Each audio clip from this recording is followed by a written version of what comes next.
Speaker, I want to join you in condoling with the bereaved families. As of close of yesterday, 7 people had passed on due to the flooding that happened in various parts of Kampala and beyond.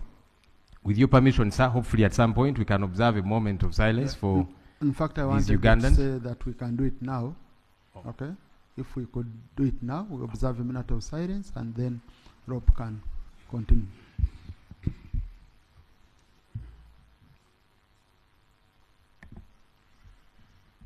May the souls of the departed rest in eternal peace.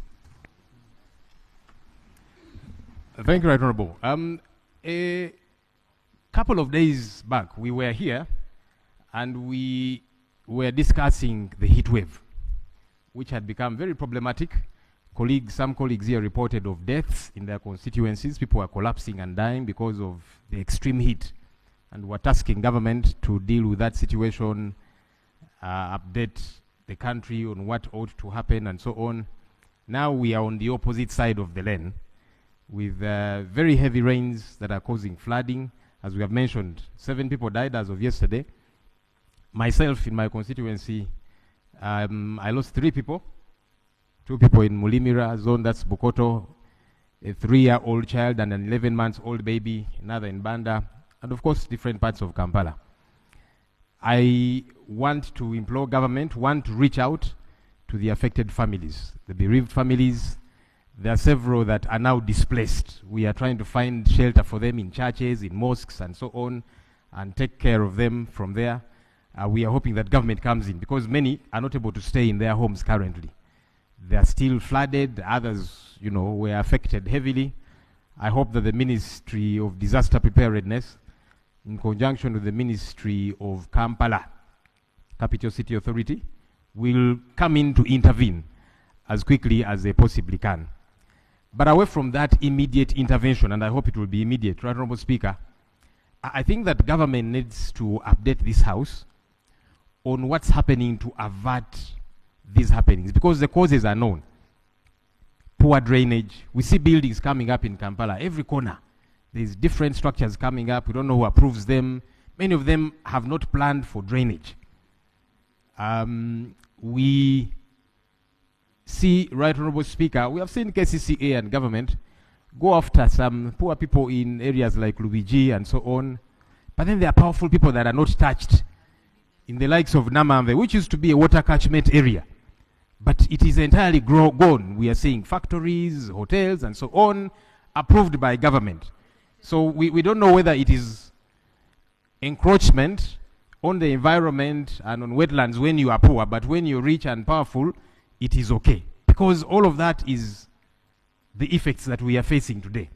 Our hope is that government can address these matters, because it cannot be okay for some and not okay for all the others. And then this poor planning that is all over the place. Kampala is already too congested, so we keep adding many little things here and there. Drainage is not taken care of. We need to address these matters. Otherwise, we shall be here crying again and again, mourning, to no avail. Let me first speak, Honorable Chimosho. Then I conclude with the government. Thank you, Right Honourable Speaker. Thank you, Right Honourable Speaker. I want to take this opportunity, first of all, to thank you for raising the concerns on the overflooding in Kampala.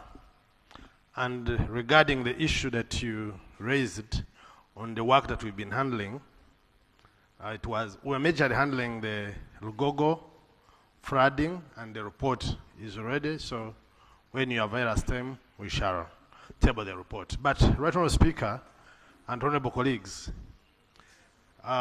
this is the first rain we received, or second, yesterday's rain. And we can see the extent of the damage. And Right Honourable Speaker and Honourable colleagues, I want to assure you, the little time I've been in that committee, almost 60% of the work you see going around in Kampala has no approved plans. That has no approved plans. That one, whoever has interested themselves, they know. 2, it is not even supervised by competent engineers. Because the ones we have attempted to look at we found those challenges. It's now very important, I think, Right Honourable Speaker, that the Minister of Disaster, because now it's Kampala, there is Kasese coming, there is Bududa coming, and many other areas. So, Right Honourable Speaker and honourable colleagues, you can be sure that in this season, we shall be discussing disaster on a daily basis. I think it's very important, Right Honourable Speaker, that the Minister of Disaster Preparedness comes to this House with a plan, the plan on how prepared we are for these disasters. Because yesterday was just, it was a sample. We are headed for more trouble. So I think through you, Right Honourable Speaker, it is very important that you give timelines to the Ministry of Disaster, or for that matter, the Prime Minister's office, to come to this House and prepare the country on what they project, on what they are prepared to do, so that we are not caught unawares. Yet, actually, we are aware. We are not caught irresponsible, because we are aware of what is likely to happen. Thank you very much, Right Honourable Speaker.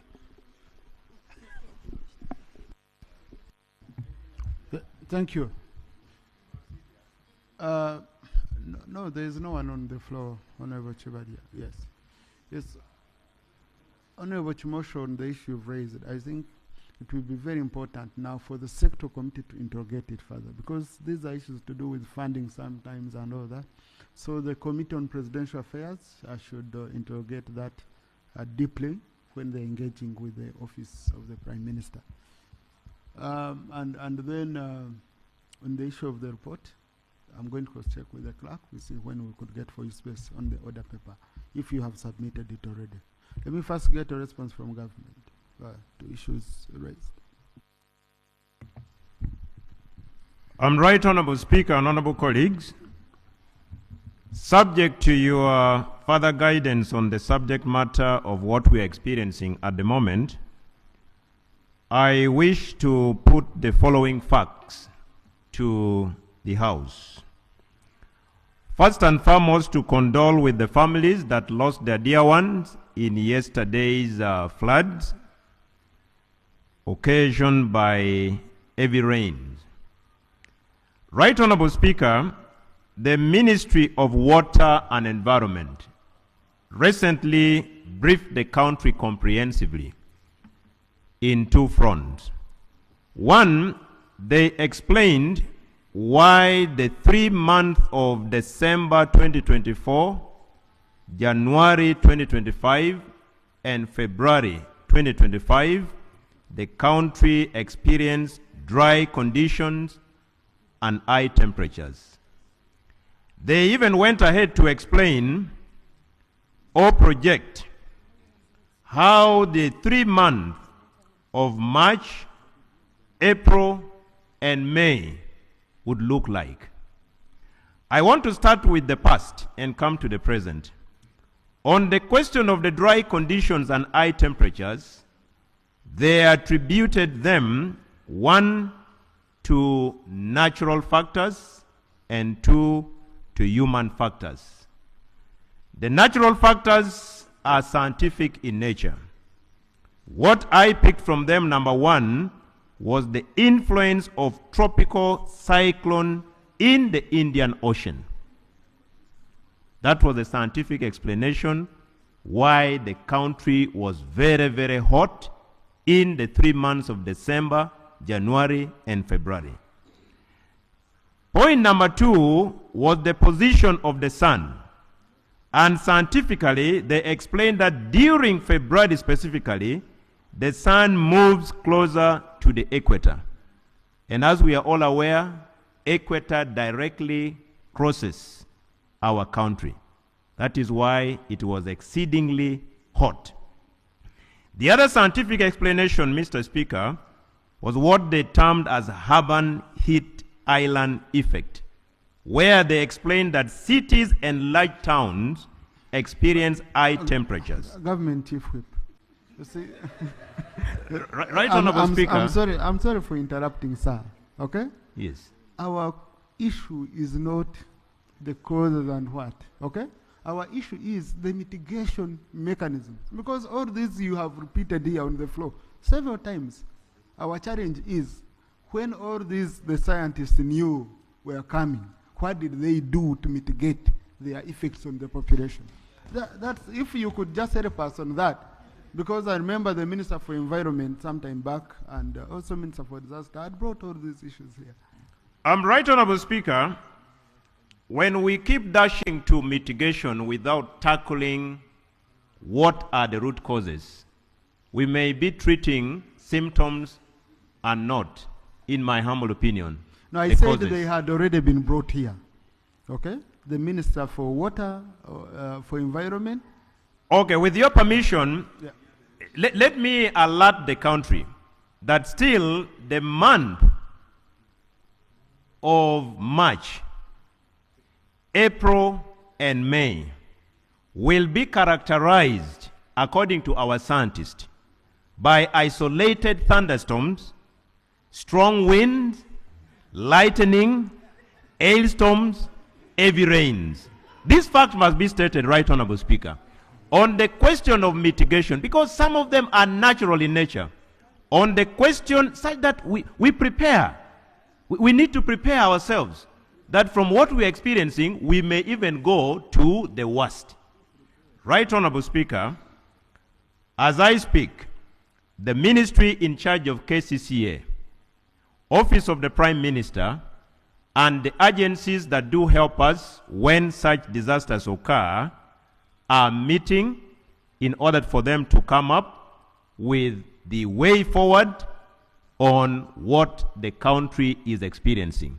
But I want to state that majorly it is attributed to natural disaster, partly also occasioned by our human indiscipline. That is why we will continue experiencing this. If it pleases you, you may guide for either Ministry of Disaster or KCCA to come and brief the House on what they have now agreed on as the way forward. But as I speak, all of them are under the interministerial coordination to ensure that something is done, especially to families affected by the heavy rains. But suffice to say, we also need to be champions of environmental protection as citizens of Uganda. That is where we have fallen short. We need to be champions of environmental protection. We have left undone what ought to be done, and we are doing what we needed not to have done. And the Bible says there is no truth in us. We also need as a people, to also pray. Right Honorable Speaker. Thank you. Thank you for watching Lango News Channel. Please subscribe for more updates.